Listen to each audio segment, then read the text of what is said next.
Contre-plongée, un podcast de laïcité Brabant Wallon. Annabelle et Mehdi vous emmènent à la rencontre de celles et de ceux qui ont des choses à dire en Brabant Wallon et au-delà. Entre témoignages, opinions et analyses, vous ne ressortirez pas indemne de cette écoute. Contre-plongée, épisode 8. Accueil et solidarité en Brabant Wallon. Bonjour à toutes et à tous et bienvenue dans ce nouvel épisode de Contre-plongée, le podcast tout beau, tout neuf de laïcité Brabant Wallon. Avant de commencer cette nouvelle émission, j'en profite déjà pour vous souhaiter une excellente année 2024. Ce mois-ci, nous avons choisi de nous pencher sur la thématique de la migration. Quelles sont les conditions d'accueil des personnes en transit au sein de la province du Brabant Wallon ? Qui sont les hébergeurs et hébergeuses prêts à ouvrir les portes de leur domicile pour accueillir celles et ceux qui ont tout quitté pour arriver jusqu'au plat pays ? Y a-t-il des communes au sein de notre belle province où l'on est plus hospitalier qu'ailleurs ? C'est ce dont nous allons notamment discuter avec nos 3 invités du jour. Il y a d'abord vous, Pierre Skonbrod, bonjour. Bonjour. Pierre Skonbrod, vous êtes journaliste vidéaste au Centre d'Action Laïque et vous venez nous présenter V'Nou, un documentaire que vous avez sorti fin 2019. V'Nou est le fruit de plusieurs mois de travail au cours desquels vous avez suivi des hébergeurs de la région de Hesbaye, un territoire qui s'étend de Jodogne à Liège. À vos côtés, il y a Mady Ledan. Bonjour Mady. Bonjour. En tant que responsable Brabant Wallon aux équipes populaires jusqu'il y a peu, vous avez suivi et soutenu un groupe d'hébergeurs sur Nivelles pendant plusieurs années. Vous nous raconterez votre expérience de terrain d'ici quelques minutes. Et enfin, ma 3e invitée aujourd'hui, c'est vous, Anne-Catherine Denève. Bonjour. Bonjour. Vous êtes hébergeuse et coordinatrice Brabant Wallon pour Bell Refugees, la plateforme de soutien aux réfugiés. Pour débuter cette émission, je vais tout d'abord me tourner vers vous, Pierre Skonbrod. Alors, V'Nou, c'est un néologisme, une contraction de vous et de nous, qui désigne les hébergeurs, ces citoyens solidaires qui se mobilisent depuis 2017 pour accueillir dignement les migrants. Comment la laïcité en est venue à s'intéresser à un groupe d'hébergeurs, faut le dire, hyper dynamique, mais qui se situe quand même donc dans le Hesbaye, donc c'est quand même un large territoire qui va de Jodogne à Liège.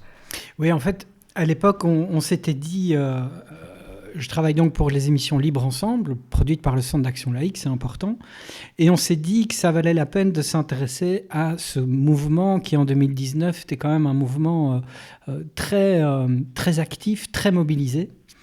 Et il fallait qu'on trouve une porte d'entrée qui nous caractérisait, nous, les émissions Libre Ensemble, et qui se différenciait de ce que nos collègues des quotidiens nationaux pouvaient faire au JT et même dans la presse. Ils suivaient quand même ce mouvement-là, notamment via surtout les grands centres urbains et Bruxelles, bien entendu. Et donc nous, on s'est dit, tiens, essayons de creuser un peu ce mouvement pour essayer de trouver des portes un petit peu plus singulières, un petit peu plus inattendues. Et à force de chercher, on trouve. Et c'est comme ça qu'on m'a parlé de ce collectif d'hébergeurs qui était extrêmement actif en zone hesbignonne. Et comme tu l'as rappelé, c'est une zone assez vaste. C'est ce qui faisait d'ailleurs aussi toute la caractéristique de ce collectif, c'est que non seulement ils étaient extrêmement actifs, extrêmement soudés, mais sur cette zone qui comptait quand même quelques kilomètres carrés. Et, autant c'est facile de se mobiliser à Bruxelles quand on peut compter sur le réseau STIB et sur une logistique bien rompue, autant quand il faut en Hesbaye s'organiser et regagner Bruxelles, qui est quand même à quasi 1 heure de route, c'est tout autre chose. Et c'est comme ça que j'ai commencé à travailler avec eux. Et voilà, c'était une aventure vraiment formidable d'essayer d'abord de se connaître, de se faire confiance, de se dire qu'est-ce qu'on va pouvoir raconter de cette histoire-là, sortir de l'effet un peu camping, comme j'ai souvent dit, les premiers tournages, finalement, visuellement, héberger quelqu'un chez vous, c'est un petit peu... j'avais des rushs qui ressemblaient un peu à des boy scouts bien sympathiques.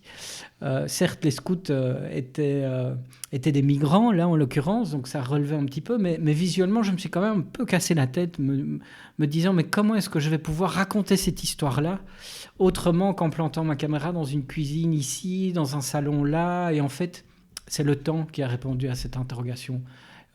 Et c'est pour ça que j'ai travaillé longtemps avec eux, et c'est vraiment le temps qui passe.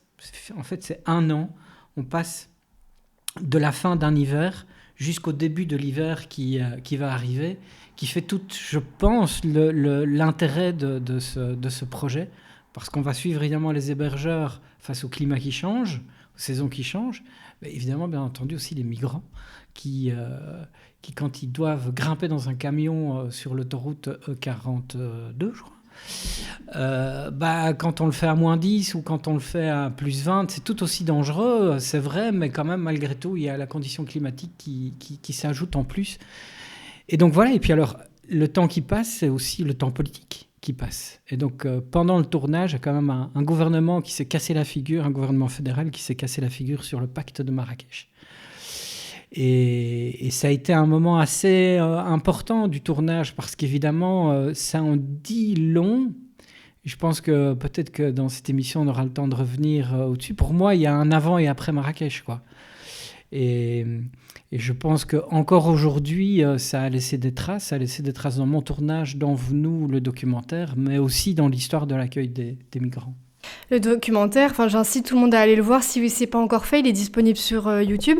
C'est super chouette parce que je trouve qu'on se rend vraiment compte de la dimension fourmilière que ça implique d'héberger des gens, etc., de gérer finalement une communauté, que ce soit des familles ou des individus. Et j'ai bien aimé aussi le côté, on voit les repas, on voit les lessives, on voit ce médecin de campagne, entre guillemets, qui s'occupe d'eux, qui prend soin d'eux, etc. Donc je trouve que c'est vraiment super pour avoir vraiment un bon aperçu de la question. Et il y a aussi ce côté où on montre aussi les souffrances que ça implique d'héberger des gens, que c'est pas facile, qu'il y a des crises, qu'il y a des gens qui craquent. Et ça, pour le coup, ça montre que oui, il y a des belles histoires derrière l'hébergement, mais il y a aussi des souffrances et de la difficulté, évidemment, c'est pas tout rose, quoi. Mais du coup, moi, je me demandais aussi, est-ce que vous avez gardé contact avec ces gens que vous avez suivis pendant près d'1 an, parce que là, du coup, ça fait 4 ans, 4 grosses années maintenant. Est-ce que vous avez toujours des contacts avec eux ? Absolument. J'ai d'ailleurs rendez-vous chez Diego lundi. On va se voir, ça fait longtemps qu'on ne s'était plus vu. Mais oui, on reste en contact. Pas avec tous les protagonistes, mais quand même avec certains nombres d'entre eux, en tout cas ceux qui sont les chevilles ouvrières du documentaire, hein, pas de l'accueil en SB. Ça va au-delà des personnes avec qui j'ai gardé contact. Mais oui. C'est difficile, hein, on a quand même passé quasi 15 mois de tournage. Moi, je me suis retrouvé aussi. On a des valeurs communes, et donc il y a eu ces aventures humaines qu'on a vécues à travers le tournage. Donc tout ça mis l'un dans l'autre, c'est difficile de tourner la page d'un tournage comme ça et de se dire maintenant retour à la vie normale. Non, on garde des contacts. Ouais. Très bien. Je vais passer à vous maintenant, Mady Ledan. Vous avez suivi pendant plusieurs années un groupe de citoyens à Nivelles qui était engagé sur le projet Commune Hospitalière. Alors pour rappel, la campagne Commune Hospitalière, elle a été lancée en 2017 par le CND 11-11-11. Son but, c'était de sensibiliser, et c'est toujours de sensibiliser les citoyens à l'accueil des migrants et d'améliorer l'accueil ainsi que le séjour des migrants. Alors il y a beaucoup de communes en Brabant wallon qui ont adopté cette motion. La province du Béoué s'est même déclarée province hospitalière en 2021. Mady, est-ce que vous pouvez nous dire concrètement ce que la ville de Nivelles a mis en place en ce qui concerne le bon accueil des migrants sur son territoire ? Alors, pour la commune de Nivelles, c'est dans la motion qui a été votée, a été inscrit dès le départ, et la ville l'a bien conservé, l'a bien voté, c'est la création d'un comité de suivi, et qui est devenu un comité de pilotage et de suivi, qui est constitué pour moitié de citoyens et pour moitié d'élus. Et on se réunit 3-4 fois par an pour faire un petit peu le point sur le travail des citoyens, mais aussi comment la ville peut améliorer l'accueil sur différents points. Alors ce comité, il n'a pas été simple parce qu'il a été juste créé juste avant que le premier confinement, donc on a été arrêté, et puis il a redémarré en 2022 réellement.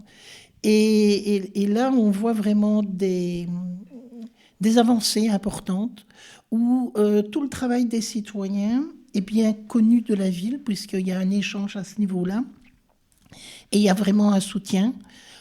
Pendant le confinement, en tout cas le premier, même le deuxième aussi, des citoyens ont organisé un hébergement collectif qui a été soutenu par la ville, et financièrement et matériellement. Donc ça, c'est quand même quelque chose d'intéressant. Ici, il n'y a pas longtemps, on s'est rendu compte que vraiment sur Nivelles, la problématique du logement est cruciale. C'est qu'une fois que les personnes ont reçu leur statut de réfugié, ils doivent trouver un logement. Sur Nivelles, c'est extrêmement compliqué. Mais la ville a mis le collectif en rapport avec le capteur de logement du relais social. Et en collaboration ensemble, ils ont créé une petite vidéo pour essayer d'avoir des propriétaires solidaires. Et apparemment, ça marche un tout petit peu. Donc, il y aurait déjà 2 personnes qui auraient eu un hébergement via cette vidéo.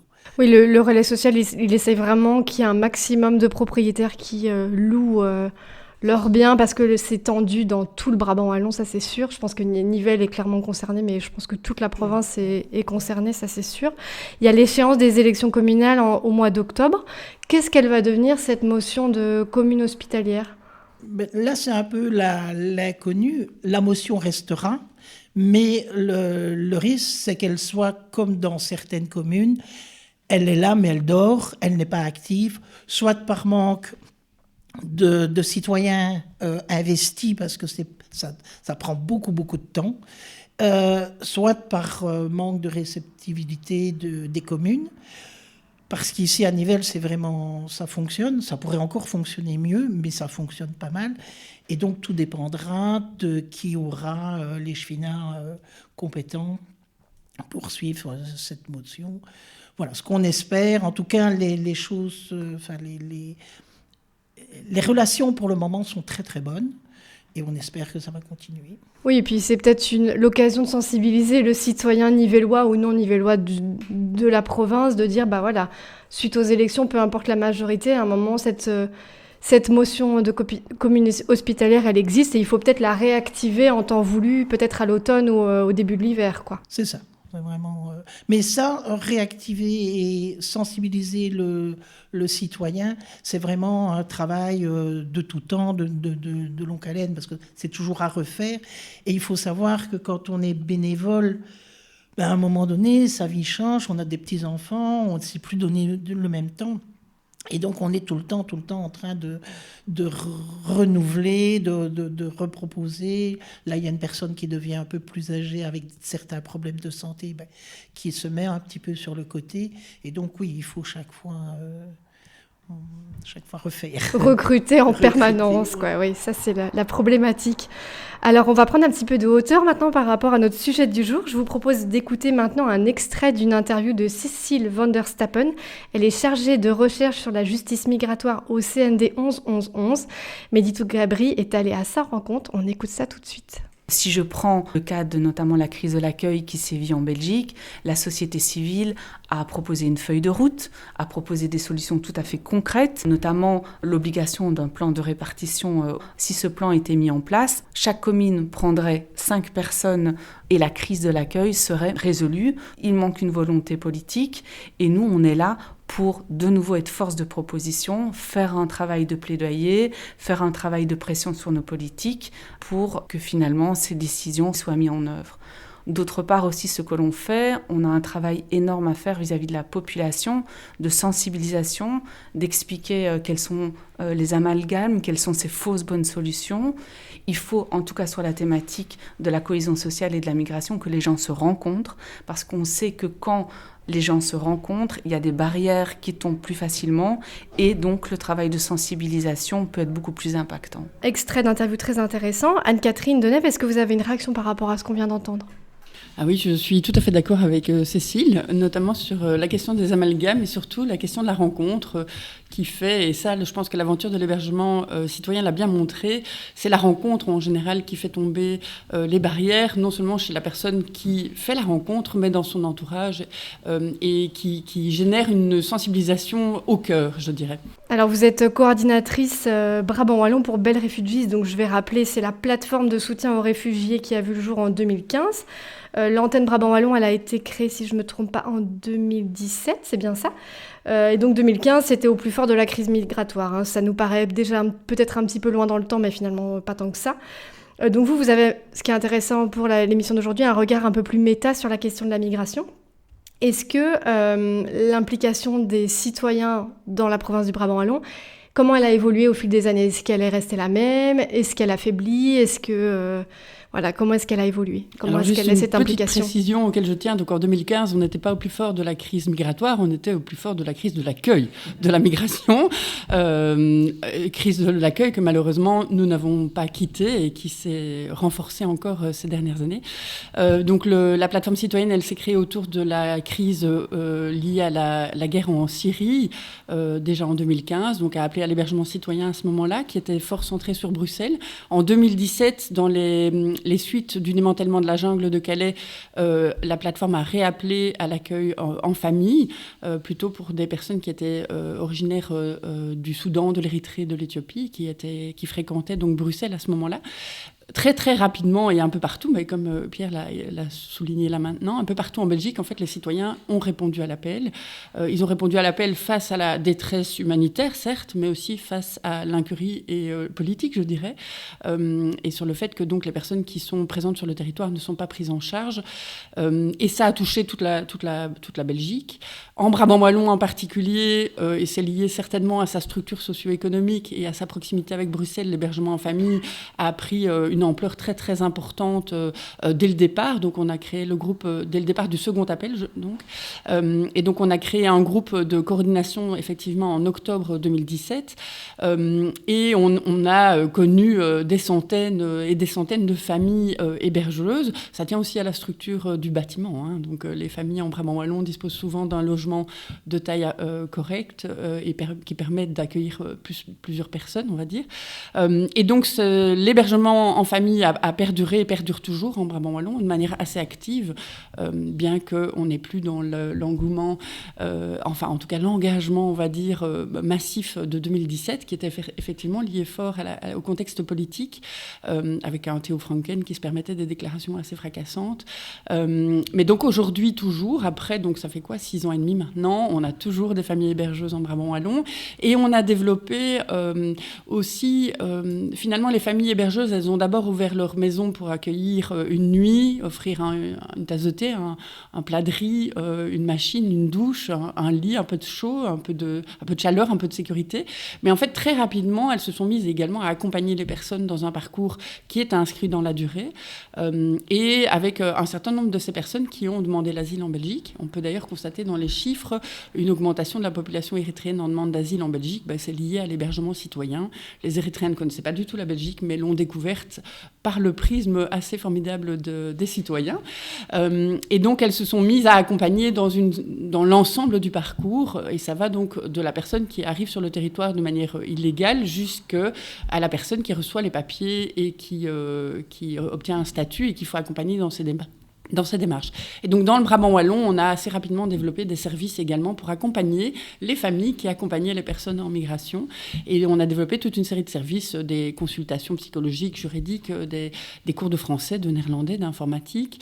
Et également une dimension, et ça c'est lié à la dimension commune hospitalière, et en particulier, on a également développé des partenariats avec des acteurs, soit privés ou institutionnels, soit communaux, pour développer de l'hébergement collectif, ce qui est très actif toujours aujourd'hui.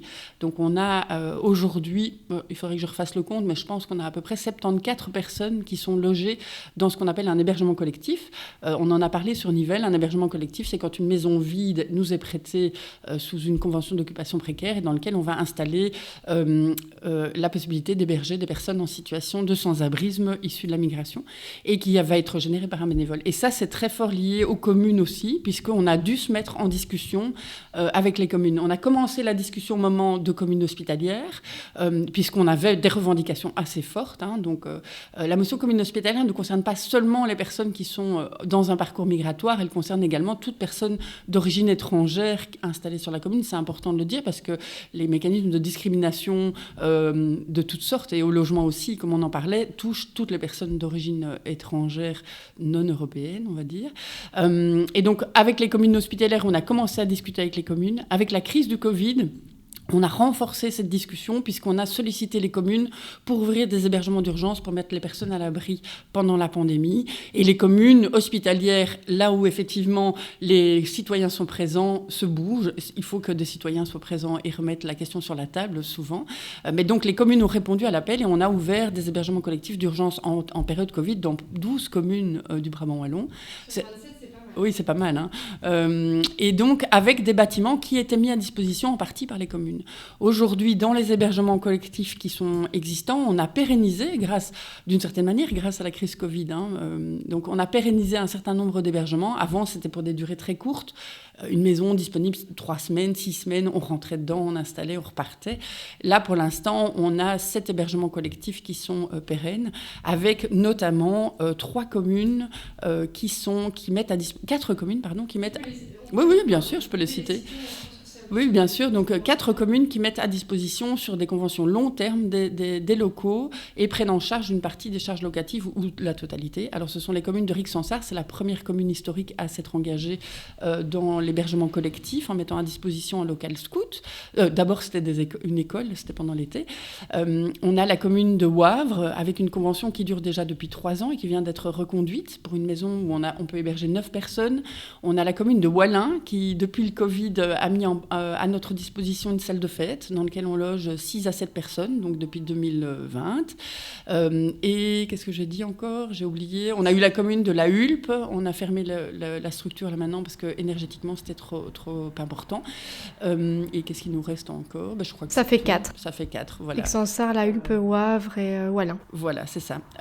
Et donc voilà. Et donc ça, c'est des collaborations qui sont nées à la fois dans le mouvement d'engagement citoyen, mais vraiment structurées notamment grâce au vote sur la motion de commune hospitalière dans lequel les citoyens hébergeurs se sont fort engagés et le vote contre la motion de la visite domiciliaire. Je le signale parce qu'on ne sait jamais que ça ressorte dans l'actualité dans les mois qui viennent. On n'est jamais à l'abri, c'est ça ? On n'est jamais fort à l'abri, oui. Et est-ce que l'échéance des élections communales du mois d'octobre, c'est quelque chose qui vous fait peur par rapport à du coup tout ce qui a été mis en place là ces dernières années ? Non, pas vraiment.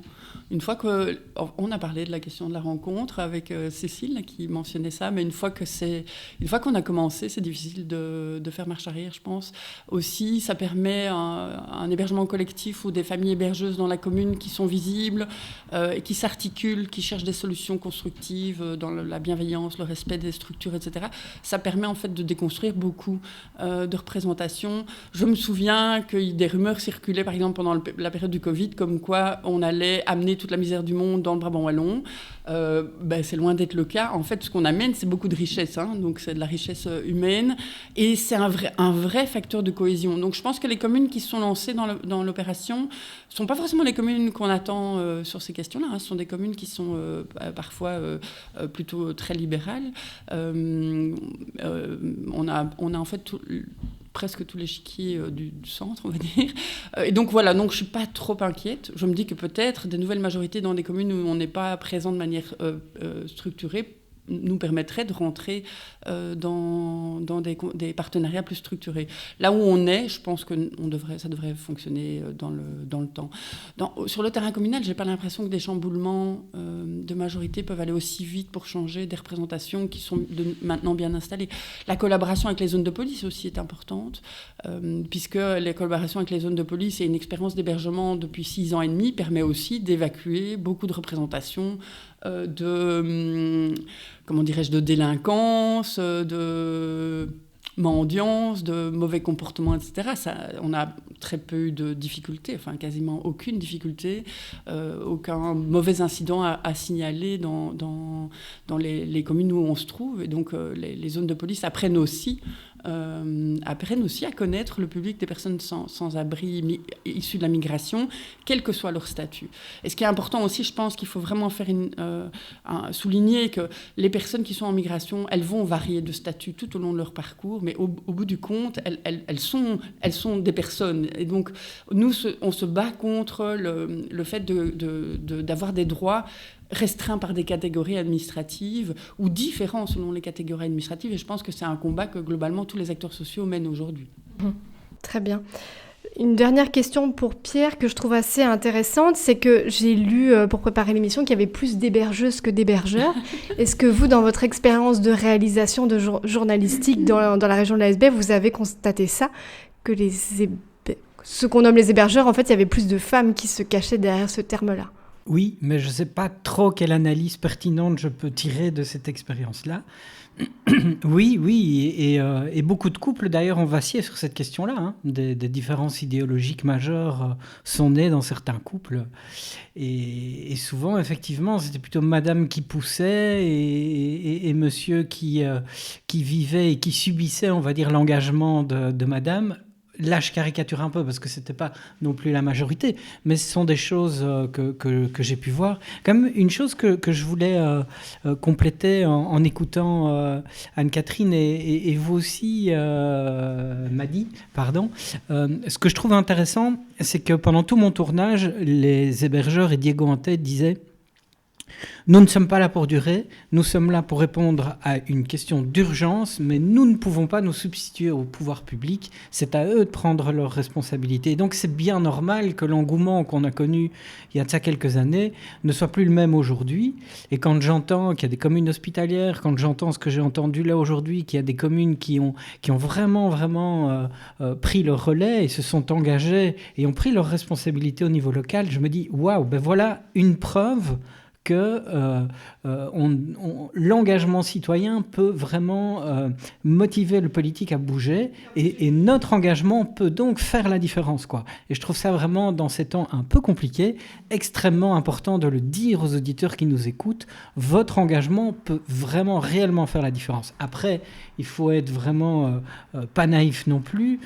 Cécile du CNCD le disait, le plan de répartition communale, s'il était justement adapté, c'est-à-dire si toutes les communes jouaient leur rôle, 5 par commune, c'est vraiment ridiculement bas. Or, aujourd'hui, on se rend compte que les communes qui bougent sont encore trop minoritaires, tout comme si on prend un peu de hauteur au niveau européen. Ce qui cale, c'est ça.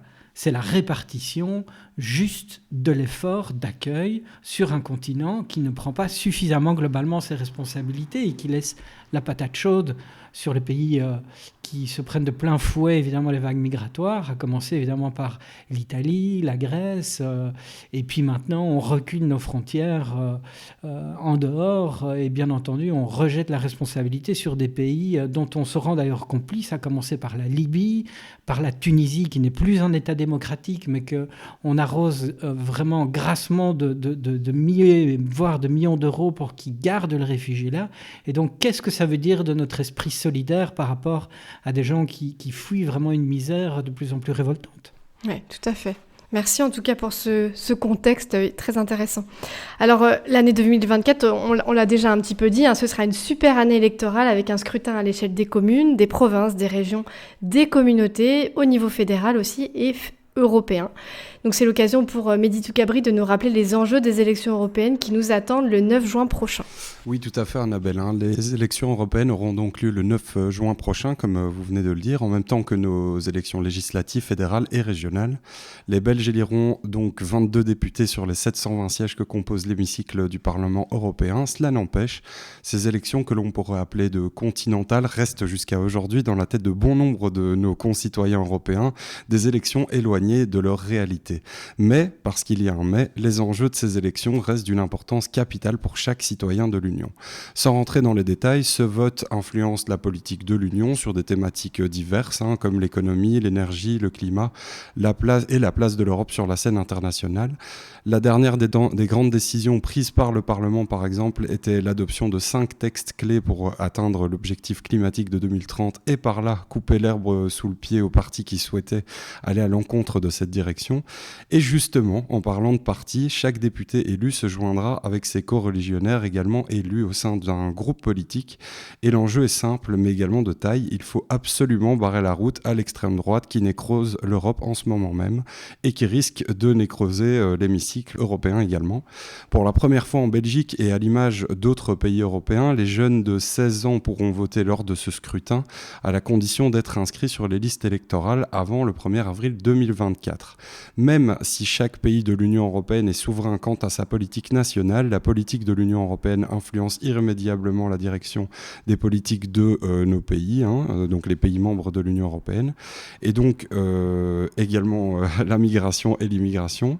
Pour connaître évidemment toutes les positions du Centre d'action laïque sur le sujet, je vous invite à vous rendre sur le site memorandum2024.laïcité.be. Merci beaucoup Mehdi. Alors on va rester dans le thème des élections avec déjà ma dernière question. Est-ce que suite aux échanges qu'on a eus là pendant cette demi-heure, vous auriez un message ou une revendication que vous aimeriez porter par rapport à nos futurs élus? Parce que comme on disait, grosse année d'élection qui nous attend. Est-ce qu'il y a quelque chose en particulier que vous aimeriez souligner et déposer pour les futurs élus? Donc je vais commencer avec Madi. Oui, peut-être que l'étranger, ce n'est pas, il ne faut pas y en avoir peur, c'est vraiment des richesses. Et si on veut vraiment enrichir la Belgique, eh bien, accueillons de façon raisonnée, raisonnable et humaine surtout. Anne-Catherine? Oui, moi j'ai envie de leur dire qu'ils doivent faire attention donc ils doivent faire ce qu'on voit aujourd'hui en Belgique dans la crise de l'accueil, c'est un État qui devient progressivement voyou. Puisqu'il ne suit plus ses propres lois et qu'il ne suit plus les condamnations des différentes cours de justice, notamment en matière de migration. Et donc, ce que j'ai envie d'inviter les futurs élus, c'est à percevoir que dès lors que l'État s'autorise d'être illégal sur des matières aussi complexes que la migration, eh bien, on observe, en fait, c'est le début de l'effritement démocratique. Et donc, je les invite dans leurs pratiques privées et publiques, dans les textes de loi et dans toute la pratique quotidienne de l'État, à rester scrupuleusement attachés aux lois et au respect de celles-ci. Une leçon d'exemplarité. Pierre, pour finir? Ouais, devoir de solidarité. Je pense qu'on vit dans un monde occidental qui n'a jamais autant généré de richesse. Le juste retour des choses après une période longue de colonisation qui nous a quand même permis de nous construire notre modernité. Il y a un juste retour des choses qui doit s'opérer, et ce juste retour des choses, il doit s'opérer par ce devoir de solidarité qui me paraît vraiment de plus en plus oublié. Plus, Mehdi l'a rappelé, la menace de l'extrême droite se fera sentir, au moins ce devoir de solidarité sera mis en avant, et c'est une vraie évolution qui, moi, m'inquiète. On doit absolument faire un effort de partage. Le défi écologique nous invite à réfléchir ça de la même façon, et on passe à côté du même rendez-vous également de la même façon. C'est assez frustrant d'observer ça et de ne pas voir un monde politique qui est davantage moteur de ce devoir de solidarité et qui, au contraire, parfois appuie sur des leviers populaires et égoïstes qui sont parfois un peu trop faciles à mon goût. Merci beaucoup. Il est maintenant l'heure pour moi de clôturer cette émission. Je tiens à remercier très chaleureusement mes 3 invités du jour pour leurs témoignages et retours d'expériences variées et complémentaires. Si vous ne l'avez pas encore vu, je rappelle que le documentaire V'nou est disponible sur YouTube. Courez-y. Je vous souhaite une belle fin de journée et vous dis à très bientôt pour un nouvel épisode de Contre-Plongée.